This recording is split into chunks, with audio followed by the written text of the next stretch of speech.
So last time I was faced with the challenge of trying to beat Rogue Dog X time in their built Audi S5, and I managed to do it. And halfway through the video I said, right, okay, I'll do one attempt, but I swapped the car to my build, and it did a very, very respectable time of a 432.5. Now, for this one, I wanted to bring a Golf that is pretty much always forgotten in Forza. You never really see the Mark 5 Golf outside of the 360. So, I thought, let's give this car the spotlight. Here it is, the forgotten Golf in Forza.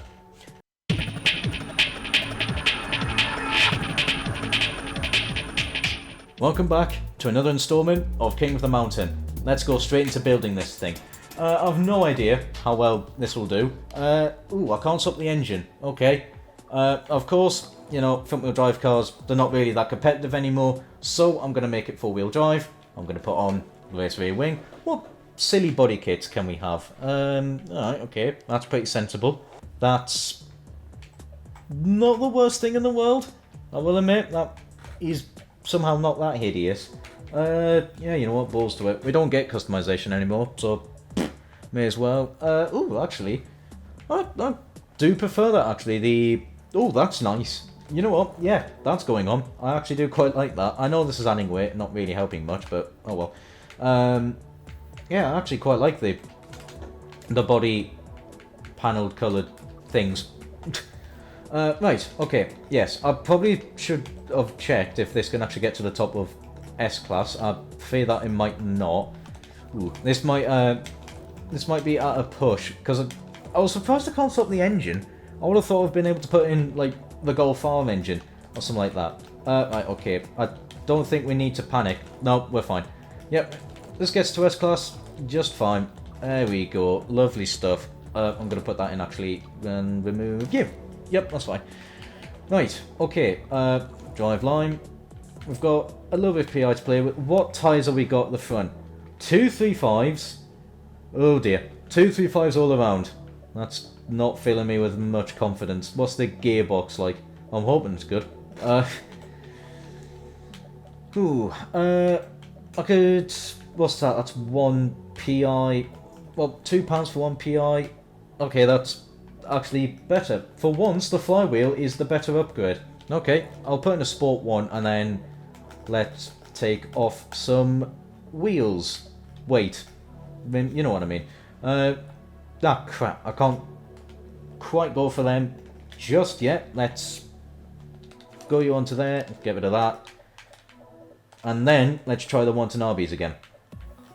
What are you saying now? Wait, there we go. Under £2,700. Phew.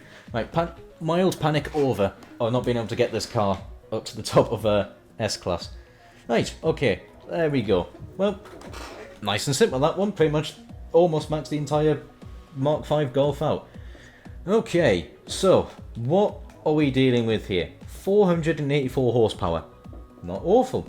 417 foot-pounds of torque. Okay, pretty low compared to a lot of the cars, but not awful. Again, the weight-wise, actually, that's a good number. Under £2,700. Basically, it's £2,700. Obviously, it would be lighter to take off the body kit, but yeah. Yeah. That's not a bad power-to-weight ratio. If you want to do the maths, you can. I'm not. Right, so, what's the benchmark saying? 0 to 60 in 2.5 seconds. Jesus, that is some insane acceleration. 0 to 100, 6.3. Ooh, I'm curious about this now. That is insanely quick. Okay, braking. You know what? 105 foot. Obviously, this is benchmark, so it's not going to be massively accurate. Okay. Ooh, this has me intrigued. The handling as well isn't awful, and the brake's quite good. Ooh, we can have a serious contender for the, I don't know, top 5? Let's have a look. What was in top 5? Delta, ooh, maybe not, because that's things like the Subaru 22B and things like that. Although to be honest, the 08 Impreza got up there. Alright, okay. We'll see how this goes out. Let's take this for Fujimi Kaido. Okay, here we are. Our Fujimi Kaido gonna give this Golf 3 attempts to get up the mountain as quick as possible. The current leader is still the Evo 6 with a 429.2. Now, obviously the benchmark is to be taken with a pinch of salt, but if that is to be believed, these can be a serious contender. I think a good rival is the Lancia Delta, another old hatchback that was light with skinny tyres, and that managed to get into a 430.7. Let's see what this Golf can do. Come on, impress me. Let's have a look. Let's see, that 0 to 60, right, okay, it's not 2.4 seconds, I'll tell you that for a fact. What the... You're lying to me, it's close to 3 and a bit seconds, I will admit. I mean, admittedly, I am losing a little bit of time to changing gears, but I'm not going to say the acceleration's awful though, because it isn't. That is some seriously quick acceleration. Let's see what we are like through the corners though. Okay, so far, not too bad. Okay, we're going to be 97 miles an hour. I could possibly get away with leaving it in third. Ooh, we got a little bit of just a lazy slide there, just a little bit of a drift, but you know, that front end was still going into the corner, so it was alright for me. Is this turbocharged? I believe it was. I didn't really pay too much attention, I just whacked everything on, because oh yeah, of course it was a single turbo. I immediately forgot. I was too busy panicking, worrying about, oh god, am I going to actually be able to get this Golf into the top of S-Class? But thankfully it did. So you know, there is that. Alright, okay, come on Golf. So we got, ooh, it's a very sparkly wheel, I will admit. It's very sparkly. It's the pattern that they put on. I'm trying to think, I know I've been in a modern Polo. I know I didn't have the steering wheel like this, but I've also been in the Scirocco as well. The Scirocco's actually really nice. I'd happily have a VW Scirocco. I really would. But that's not what we're in right now. We're in a Golf. Ooh, come on. We should be fine through. There. Yeah, it's actually dealing with this pretty damn nicely. Ooh, I probably could have been on the power a little bit earlier. I'm not too sure. Just noticed my speed drop probably a bit too much. Right, okay, come on though. We should have... Yeah, we've got some great acceleration in this thing. Oh, just ease on the power a little bit. Come on, are you flat out through there? Just. Absolutely just though. 130 miles an hour. I think really what's actually slowing it down a little bit is I'm having to change gears. Sort of when like the little speed traps, if you will, are. I could possibly do with maybe... I don't really know if short shifting this. The power band's actually pretty fine with this, so I will just change gear when I need to, pretty much, rather than trying to do all this power band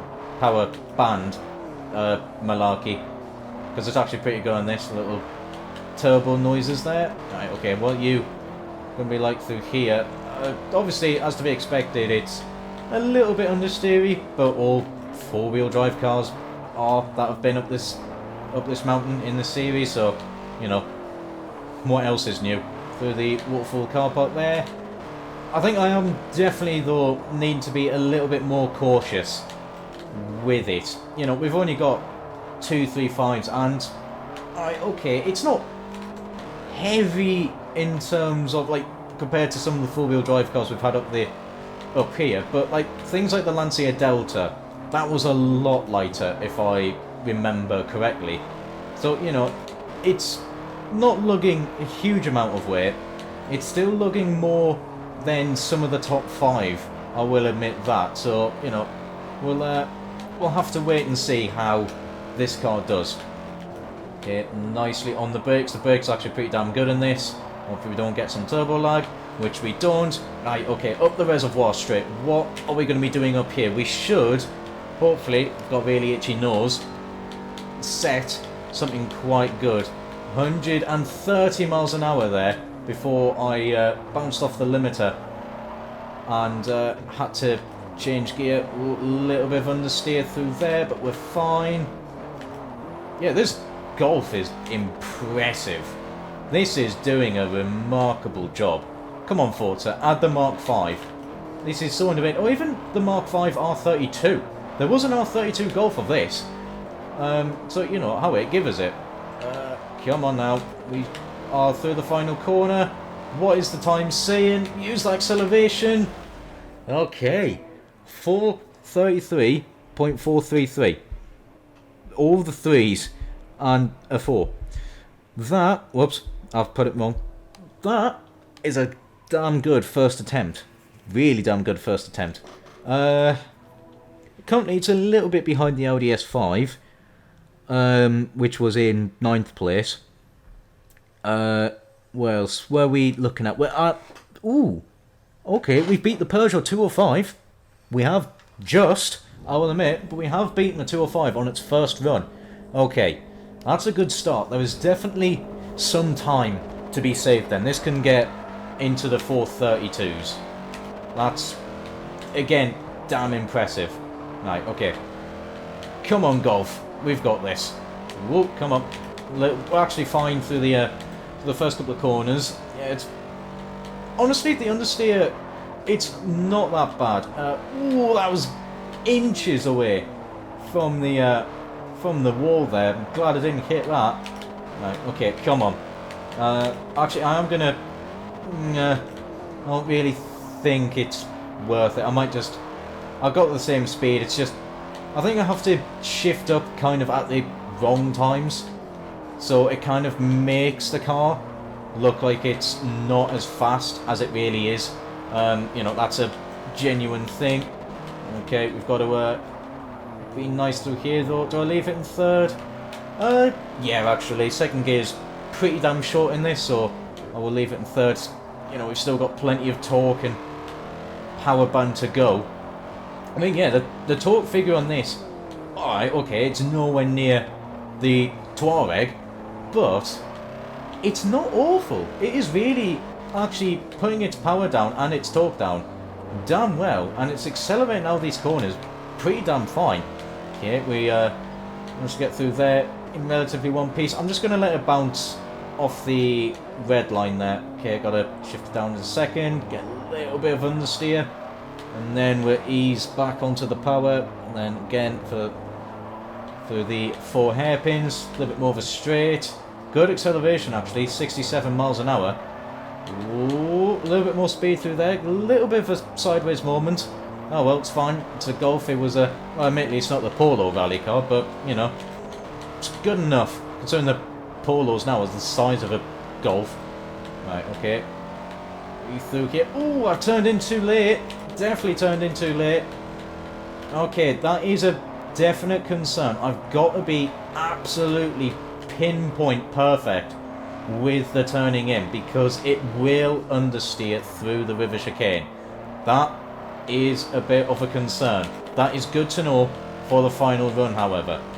It doesn't like the higher speed stuff. As unsurprisingly, really, we do have pretty skinny tyres, and you know, it's not the lightest thing in the world. Ooh, with understeer there, missing the apex entirely.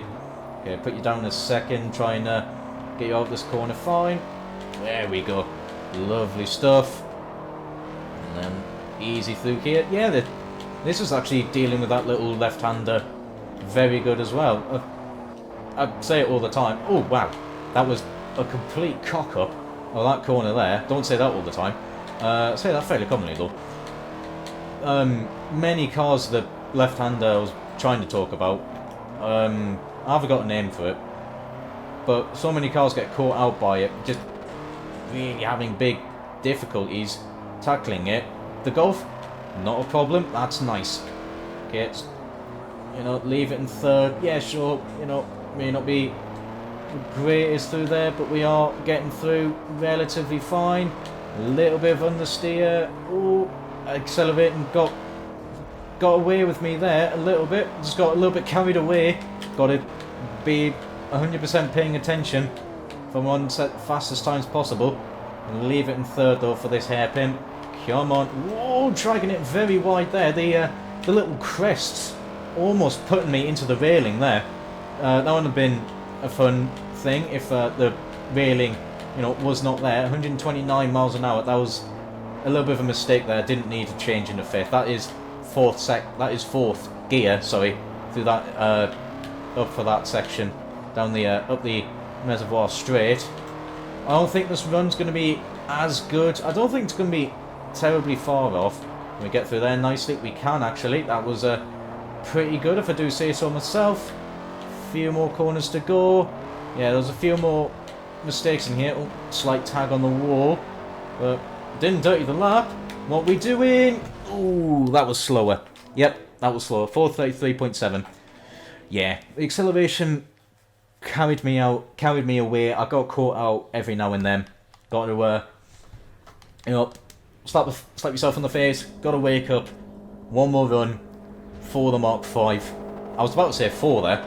Mark 5 Golf. Come on. Good launch. Good acceleration. Yeah, alright, okay, the benchmark was a bit of a lie.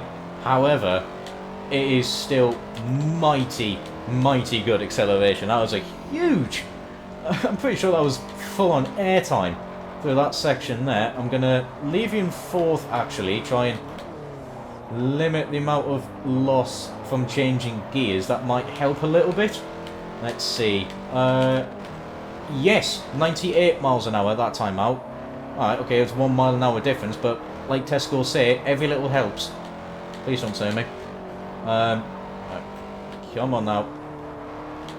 Gotta get you through this tight, twisty section. Back end stepping out a little bit, actually. That's surprising. I mean, I suppose it's low speed and things like that, and we do have... Admittedly, this is a front-wheel drive car converted to four-wheel drive, so there is going to be issues there. However, it's not awful. I'll admit, it is definitely handling this alteration from front-wheel drive to all-wheel drive better than I think a lot of cars actually do. So, you know, that is a bonus. I should have actually really left it in 2nd gear there. Don't want to put it in 4th. I really did not there. That was not happy in the slightest trying to get through that sector. That was a lot of understeer. A huge amount. Come on. We can get you through. That's more like it. Come on. Through the 4 hairpins now for the final time. One more. Come on. There's a little bit more steering in there somewhere, man. You can turn that steering wheel a little bit more. Right, yeah, I'm just going to leave it in 3rd. Okay. Now is the big test. Don't turn in too early. I've turned in too early. I pinged it off the wall. That's going to cost time. That is lost me a little bit of time. That's a shame. Just trying to counteract the understeer through that corner a little bit too much. I don't know why I'm pressing A. That's not my handbrake. My handbrake is left bumper. And it doesn't even work. Left bumper half the time. So, yeah, this 360 control's a little bit knackered, I will admit. I've got my nose is itching at the complete wrong times. It is awful. There we go, hitting the apex there that time. Should... Christ's sake, me, too many mistakes are coming in now. I'm trying to push the Golf way too much, and I'm taking all forms of wrong lines, trying to get all the time out of it as I can. Right, okay, come on, we've got to get down here. I'm going to put you down in a second. Try and take out some understeer. Waterfall car park, final time. There we go. Ease onto the power. Don't want to upset the car. How are we doing here? Are we wanting to... I'm going to put it down in a second, actually. That's a lot of understeer. Just keeping out of the railing there. Kicking up a good bit of dust in its wake, though. Now we're going to, as expected, go wide here, but we can tuck it in. That's more like it. Just don't be too rash, especially to that sector. There we go. The little crest there, just making so many cars just drift very wide. Now we've got to go up the reservoir straight for the final time. Keep it out, which we do. Come on, all of that power. Use all of it, Golf. We should hopefully get to the 130 mile an hour. Indeed we do, 130. That might claw back sometime. Not gearing up. I'm going to put you down in a second though. There's a lot of understeer through that little sector there. Oh, come on. Got to keep it through there. Now my feet are itchy. That's really annoying. Why is it now that I'm getting suddenly very, very itchy? God's sake, buddy. Can you just don't? Come on. Final corner. Go on, Golf. Boot it! Oh, we went quicker. We did go quicker. A 4:32.8. Oh, man. Alright, okay, yeah, the benchmark did tell us a bit of a lie with the acceleration, but it wasn't awful. It wasn't awful acceleration. But, where's it placed on the leaderboards? Let's discuss that now. So, the Audi S4 landed itself ahead of the 94 Toyota Celica. The Golf Mark 5 lands it underneath the Toyota Celica in, I think, 11th place, if I've calculated everything correctly. Yeah, honestly, this car, it was surprising. It was actually really surprisingly good. The acceleration, okay, was made out to be a massive farce, but it was still pretty damn good. I think it was the sparkly steering wheel, that's what made it quicker. But no, it was fantastic. It was surprisingly agile. The understeer, alright, okay, affected it at the river chicane, and I do think if I didn't crash into the walls, I think I would have beaten the Celica. I do think this would go quicker than that. But you know what? Valiant car, valiant attempt, and yeah, really impressive stuff. So can we have the Mark 5 Golf now, Forza, please? Because it's a good car. Anyways, I'm going to call it there for a video. Do hope you enjoyed. All feedback is appreciated. If you do want to suggest a car, or if you want to challenge me to beat your time, then feel free to leave it in the, well, if you want to leave a car suggestion, the comments is the place to do it, or join my Discord. If you want to challenge me to, like, a car build, join my Discord. There's a Fujimi hill climb section, rules and stuff, how to submit, whatevers, and just submit there. However, that is it from me. Take care, and ciao for now.